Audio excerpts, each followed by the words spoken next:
우리 서로 인사하겠습니다. 사랑합니다. 축복합니다. 서로 인사 나누겠습니다.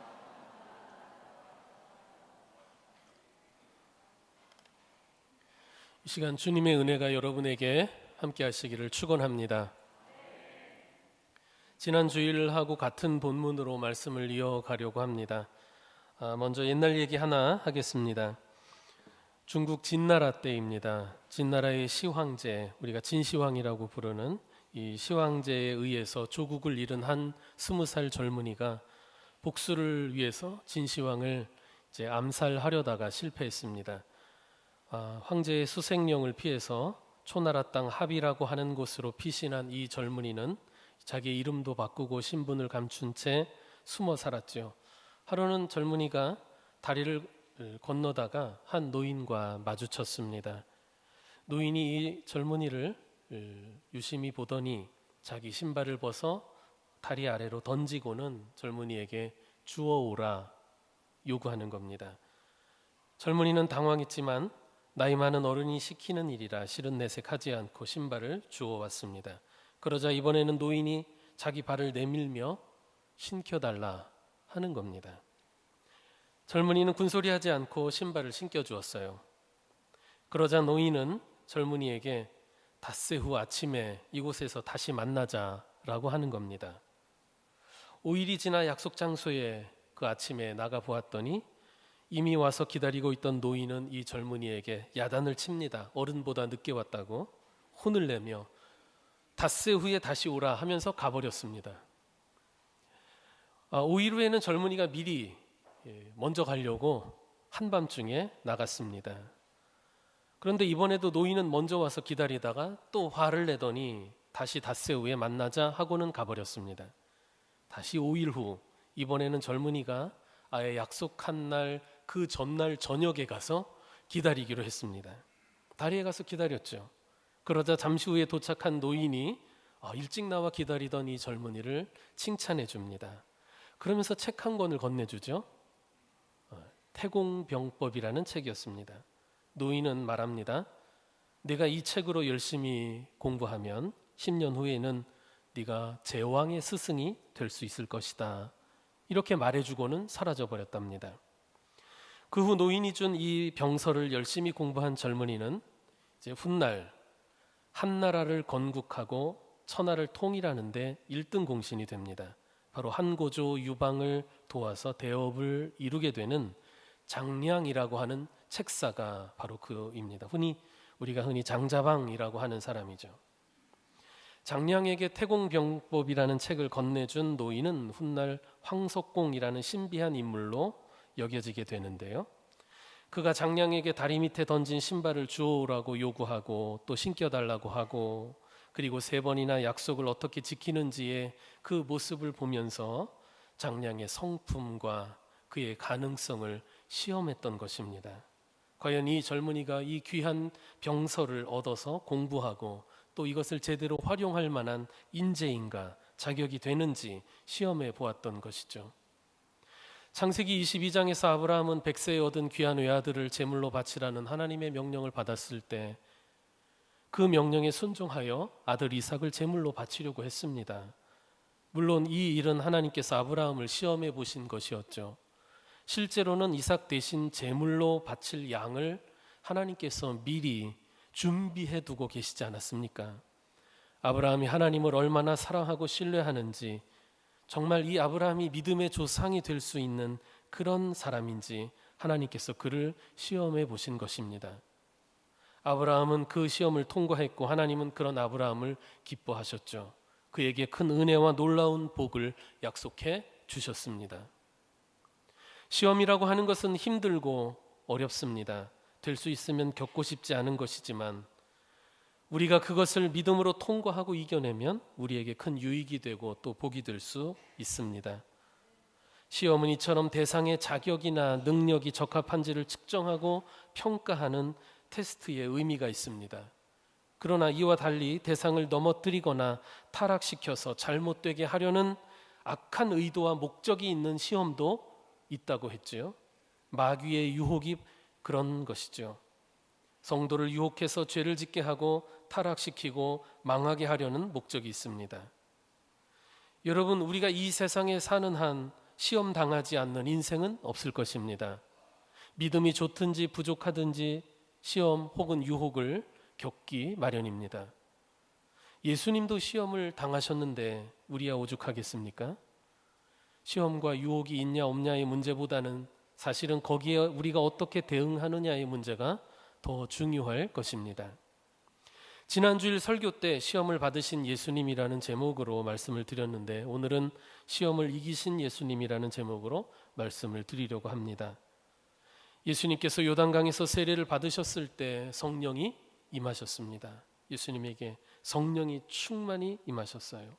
그리고 하늘에서는 이는 내 사랑하는 아들이다 라고 하는 하나님의 음성이 들려왔죠. 무엇을 의미할까요?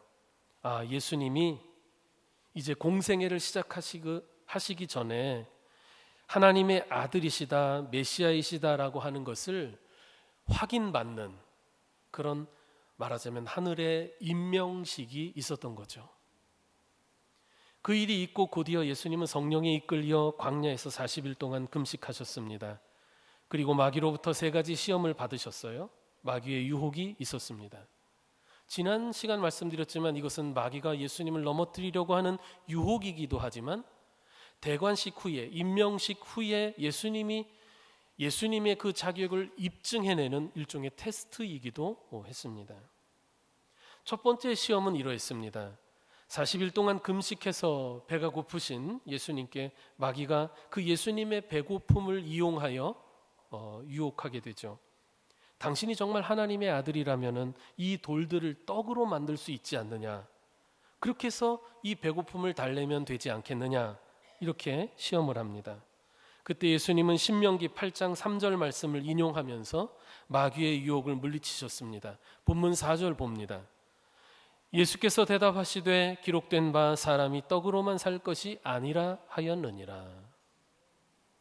마태복음의 평행 구절은 그 뒤에, 신명기에 나오는 그 뒤에 말씀까지 기록하고 있는데요. 마태복음 4장 4절이죠.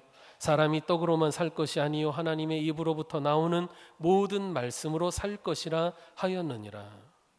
우리의 삶과 우리의 생명이 이 떡에 의존하는 것이 아니라 하나님의 말씀에 의존하는 것이다라는 것을 말씀하시면서 마귀의 유혹을 이기신 거예요.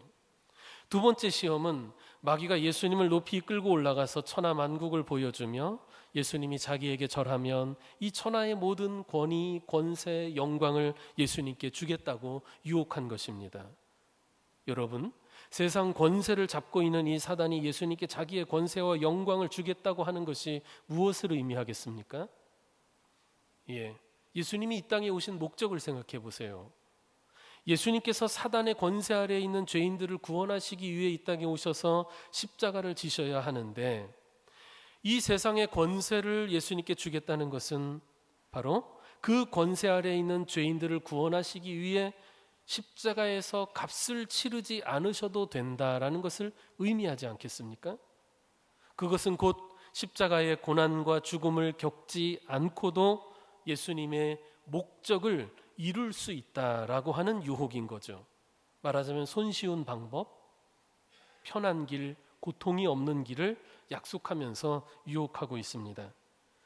보다 쉽고 편한 길이 있다, 고통 없는 길이 있다, 고통 없이도 목적을 이룰 수 있다라고 하는 것, 얼마나 강력한 유혹이 되겠습니까?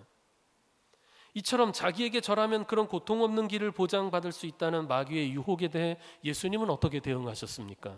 역시 성경에 기록된 하나님의 말씀을 인용하시면서 마귀의 유혹을 물리치시는데, 이 역시 신명기 6장 13절 말씀을 인용하십니다. 본문 8절이에요.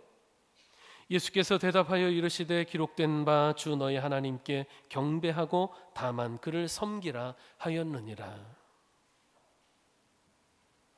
세 번째 마귀의 시험은 마귀가 예수님을 예루살렘 성전 꼭대기에 세우고 내가 만일 하나님의 아들이어든 여기서 뛰어내리라 한 것입니다. 그런데 이때 놀랍게도 마귀는 성경 말씀을 인용하고 있습니다. 앞서 두 번의 유혹에서 예수님이 이 마귀의 유혹을 물리치시면서 기록되었으되 하며 성경에 기록된 하나님의 말씀을 인용하셨잖아요. 그러자 마귀가 보란듯이 이번에는 자기가 기록되었으되 하며 성경 말씀을 인용하며 예수님을 유혹합니다. 본문 10절과 11절이에요. 기록되었을 때 하나님이 너를 위하여 그 사자들을 명하사 너를 지키게 하시리라 하였고 또한 그들이 손으로 너를 받들어 내 발이 돌에 부딪히지 않게 하시리라 하였느니라.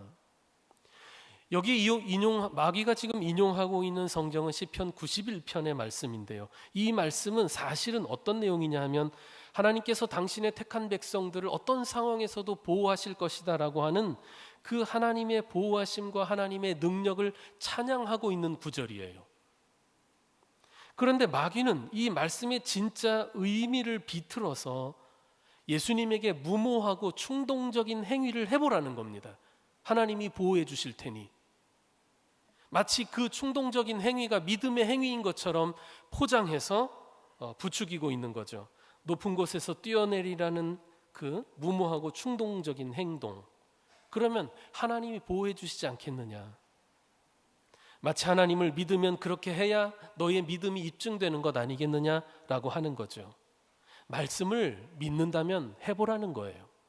그렇게 너의 믿음을 입증하라는 것이죠.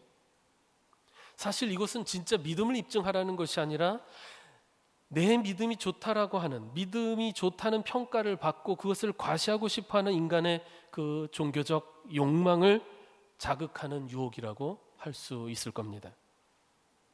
이처럼 왜곡된 말씀이 성도를 유혹하는 소재로 쓰일 수 있다는 것을 알아야 합니다.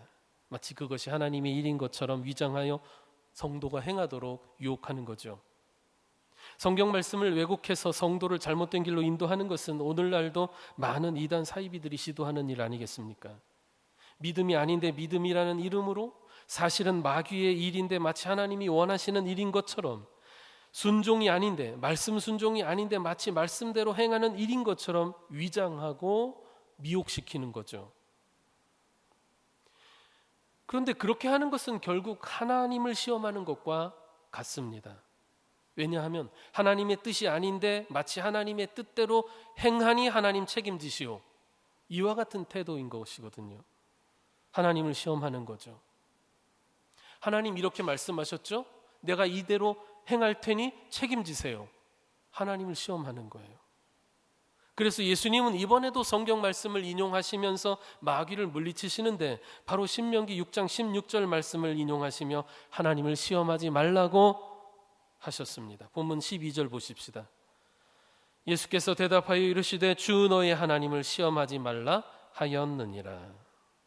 자, 첫 번째 시험은 배고픔이라고 하는 인간의 기본적인 욕구를 자극하는 것이었습니다. 두 번째 시험은 쉽고 고통 없이 목적을 이루기를 원하는 인간의 욕망. 또 세 번째 시험은 자기의 믿음을 입증하고 과시하고 싶어하는 성도의 종교적 욕망을 자극하는 거예요. 이 같은 유혹들이 우리에게는 강력한 유혹이 될 수 있습니다. 왜냐하면 우리는 욕구가 있고 또 욕망하는 존재이기 때문이죠. 우리는 배고픔을 견디기 힘들어합니다. 또 우리가 가는 인생길에서 우리가 세운 목적을 이룰 때에 쉽고 고통 없이 이루기를 모두 원할 것입니다. 그리고 내가 성도라고 한다면 내 믿음을 입증해보고 싶고 또 과시하고 싶은 충동에 시달릴 것입니다.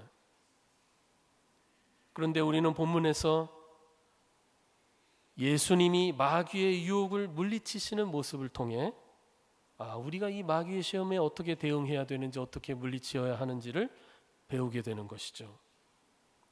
예수님께서 이 시험 혹은 유혹을 이기신 방법을 우리는 주목해야 합니다. 예수님은 성경에 기록된 하나님의 말씀으로 마귀의 유혹을 물리치셨습니다.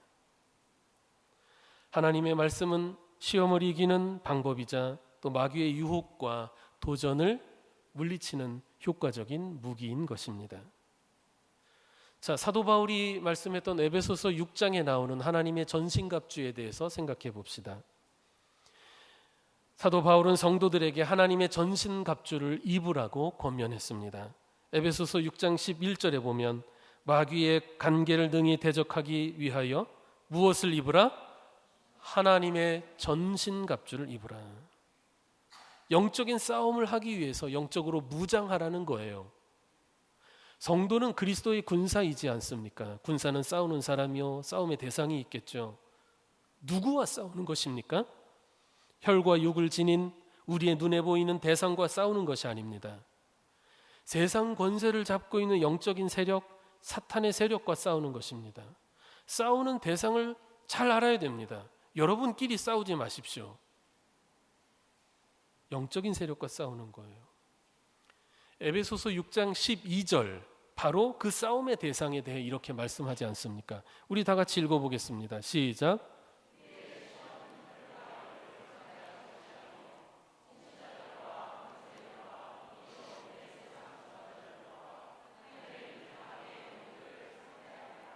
아멘. 혈과 육을 상대하는 것이 아니다. 사람을 상대하는 것이 아니라 사실은 통치자들, 권세들, 즉 보이지 않는 영적인 이 세상을 다스리는 영적인 세력, 악의 세력과 싸우는 것이다라는 거예요. 이것은 영적인 싸움이기 때문에 우리가 무장을 할 때도 영적인 무장을 해야 되는 것이고, 성경은 그것을 하나님의 전신갑주를 입으라고 이야기하는 것이죠. 그러면 하나님의 전신갑주는 어떤 것들이 있는가? 곧이어 에베소서 6장 14절부터 17절까지를 보면은 성도가 무장해야 할 하나님의 전신갑주를 이렇게 묘사하고 있습니다. 그런즉 서서 진리로 너희 허리띠를 띠고 의의 호심경을 붙이고 평안의 복음이 준비한 것으로 신을 신고 모든 것 위에 믿음의 방패를 가지고 이로써 능히 악한 자의 모든 불화살을 소멸하고 구원의 투구와 성령의 검 곧 하나님의 말씀을 가지라. 성도가 입어야 할 하나님의 전신갑주는 진리의 허리띠와 의의 호심경, 평안의 신발, 믿음의 방패, 구원의 투구, 그리고 성령의 검입니다. 여기에 나오는 허리띠, 호심경, 신발, 방패, 투구 이런 것들은 주로 마귀의 공격으로부터, 악의 세력의 공격으로부터 성도 자신을 보호하는 역할을 하는 것들이라고 할 수 있겠죠. 마귀의 공격을 막아내고 무력화시키는 그런 역할을 할 것입니다. 반면에 공격용 무기가 있다고 한다면 바로 검이라고 할 수 있을 텐데, 이 에베소서는 바로 그것을 성령의 검이라고 했습니다. 전신갑주를 입은 그리스도의 군사에게 지급되는 무기, 공격 무기, 성령의 검. 검은 상대방을 찌르거나 베는 무기 아닙니까? 물론 나를 방어할 때도 이 검을 사용할 수 있겠으나 대개는 상대방을 공격하는 데 사용하는 공격용 무기죠. 그런데 이 성령의 검은 곧 하나님의 말씀이라고 하는 것입니다. 에베소서 6장 17절을 다시 봅시다. 성령의 검 곧 하나님의 말씀을 가지라고 하였습니다. 하나님의 말씀을 가지라고 했어요. 말씀은 성령의 검입니다. 마귀의 공격을 막아내고 물리치는 효과적인 무기죠. 바로 예수님께서 그것을 보여주신 거예요. 성경에 기록된 하나님의 말씀으로 이 마귀의 유혹과 도전을 물리치셨습니다. 3번의 시험에서 예수님은 빼놓지 않고 하나님의 말씀을 선포하시며 사탄의 유혹을 이기셨습니다. 우리가 사탄의 공격을 이길 방법이 있다면, 사탄을 물리칠 방법이 있다면 그것은 바로 하나님의 말씀인 것이죠. 그러므로 사도 바울의 권면처럼 우리는 하나님의 말씀을 소유해야 됩니다. 말씀을 가지라고 하지 않았습니까? 하나님의 전신갑주를 최종적으로 완성해 주는 것은 바로 우리가 하나님의 말씀을 갖는 것입니다. 하나님의 말씀을 소유하는 것. 여러분, 하나님의 말씀을 소유한 성도들 되시기를 바랍니다. 그런데 여기서 짚어보고 싶은 것이 있습니다.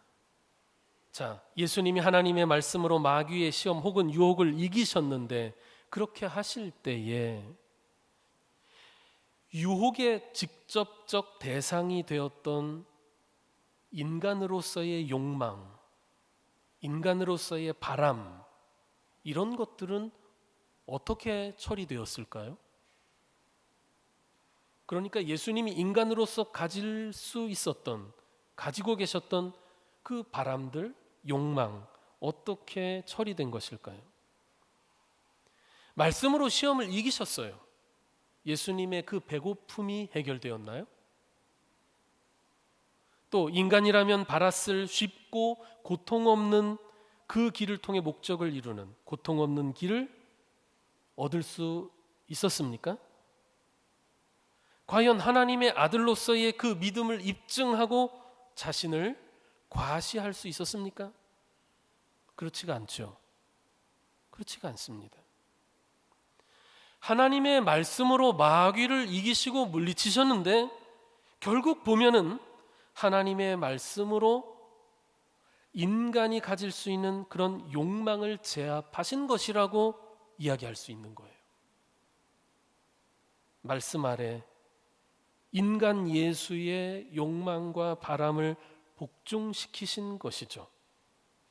이것이 중요한 것 같아요. 마귀는 우리의 욕망, 우리의 바람을 알고 자극하고 시험합니다. 우리가 바라지 않는 것, 욕망하지 않는 것이 시험거리가 될 리는 없지 않습니까? 그때 우리가 하나님의 말씀으로 시험을 이겨야 되는데 그것은 곧 우리의 욕망을 다른 방식으로 채울 수 있게 되었다라고 하는 것이 아니라 바로 우리의 그 바람, 우리의 욕망을 하나님 말씀 아래 굴복시킬 수 있게 되었다는 것을 의미하는 것입니다. 다르게 표현하면 하나님 말씀 아래 우리의 바람을 내려놓게 되었다. 그러면 배고픔이라고 하는 것, 고통이라고 하는 것, 그것은 그대로 받아들이는 거죠. 예수님은 하나님의 말씀에 의지해서 당신의 능력을 제한하신 것입니다. 바로 돌들로 떡을 만들어 먹기를 거부하셨습니다. 나에게 자격이 있고 능력이 있다면 이것을 사용하는 것이 마땅한 것처럼 또 당연한 것처럼 여겨질 수 있는데 예수님은 당신의 능력과 자격을 스스로 제한하셨습니다. 하나님의 뜻이 아니기 때문이죠. 즉 배고픔을 해결하려고 하는 인간적인 욕구를 위해 당신의 능력을 사용하신 것이 아니라 오히려 사람이 떡으로만 사는 것이 아니라 하나님의 말씀으로 사는 것이라고 하는 성경에 기록된 하나님 말씀을 통해 당신의 그 배고픔에 대한 욕구를 내려놓으신 것입니다. 포기하신 것이죠.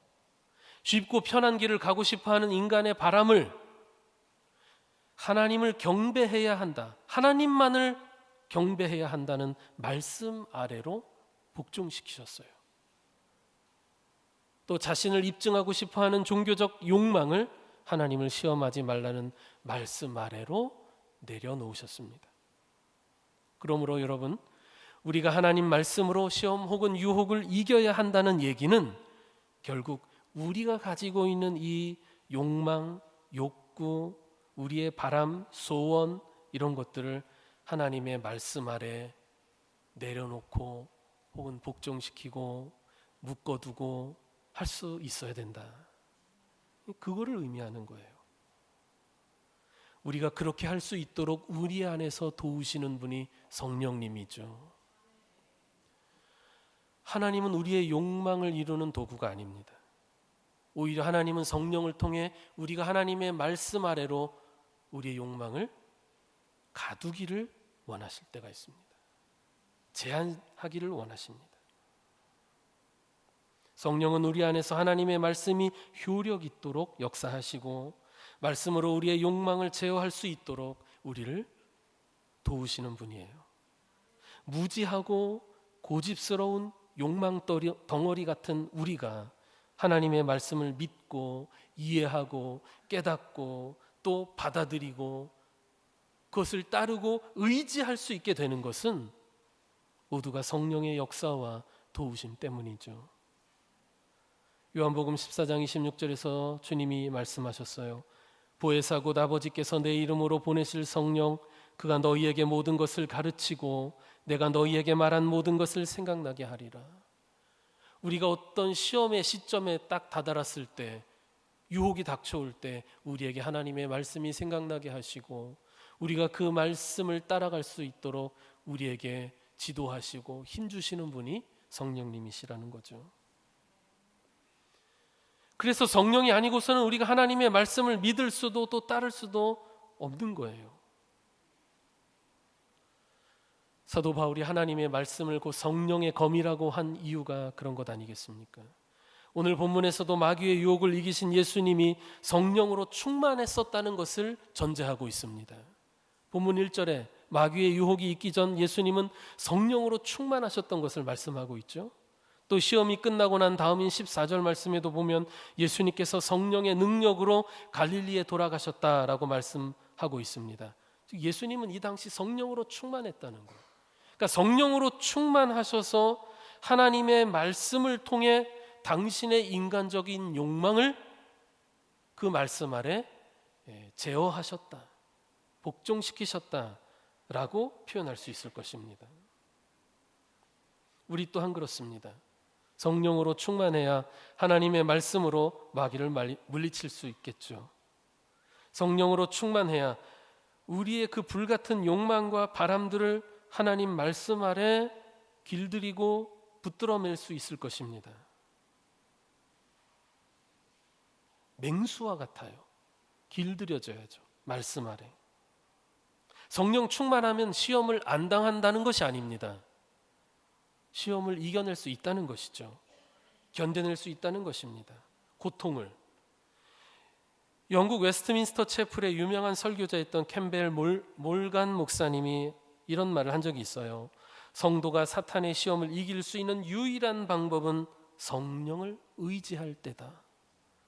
그리고 성도가 사탄의 시험에 실패할 수 있는 유일한 방법은 자기를 의지할 때이다. 주님께서도 성령 충만한 가운데 성령에 의지하여 하나님의 말씀으로 마귀의 시험을 이기신 것입니다. 그러므로 우리는 시험 당할 때 하나님의 말씀을 우리에게 생각나게 하시고 또 그 말씀 아래 우리의 욕망을 길들이고 복종시킬 수 있게 도우시는, 즉 순종하게 하시는 성령을 의지해야 합니다. 성령의 도우심을 위해 기도하십시오. 또 우리에게 주시는 말씀을 붙들어야 할 것입니다. 우리가 주기적으로 날마다 하나님의 말씀인 성경을 읽고 묵상하고 또한 그 말씀을 붙들고 기도해야 하는 이유가 거기에 있지 않겠습니까? 마귀의 유혹과 도전을 이겨내고 승리하는 생활을 하기 위해서인 것입니다. 여러분, 만일 영적인 패배자가 되고 늘 시험에 들어서 허우적거리는 그런 삶을 살고 싶다면 어렵지 않습니다. 방법은 간단합니다. 하나님의 말씀을 멀리하면 됩니다. 성경을 그냥 덮어두기만 하면 됩니다. 성령의 도우심을 구하는 기도 하지 않으면 됩니다.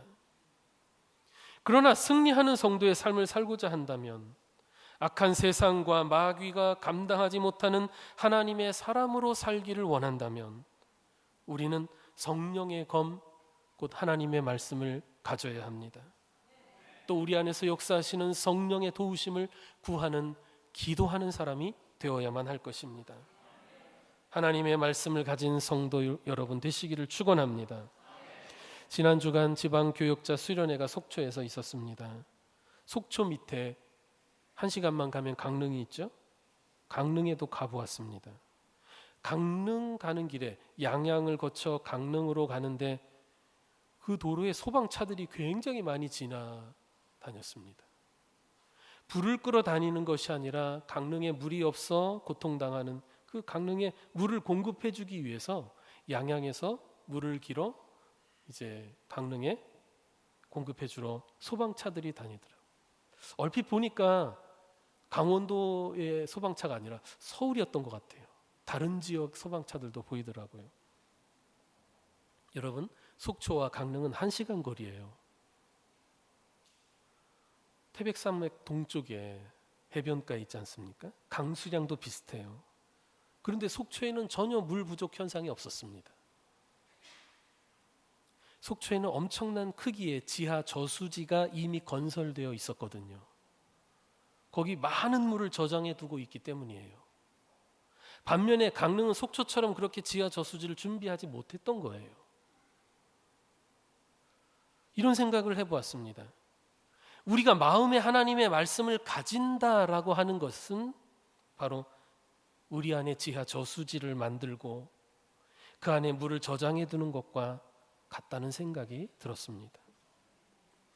이 지하 저수지의 물이 긴 가뭄을 만났을 때 그 진가를 발휘하는 것처럼 우리 내면에 가진 하나님의 말씀은 우리가 겪게 될 삶의 온갖 시험과 유혹에서 우리를 견뎌내게 하고 또 승리하게 인도해 줄 것입니다. 그러므로 성도 여러분, 여러분이 날마다 말씀을 읽고 또 묵상하고 그 말씀을 내면화시켜서 여러분 심령에 말씀의 저수지를 만들어 두시기를 바랍니다. 마귀는 우리의 필요와 욕구, 욕망을 잘 알고 그것을 이용해서 유혹합니다.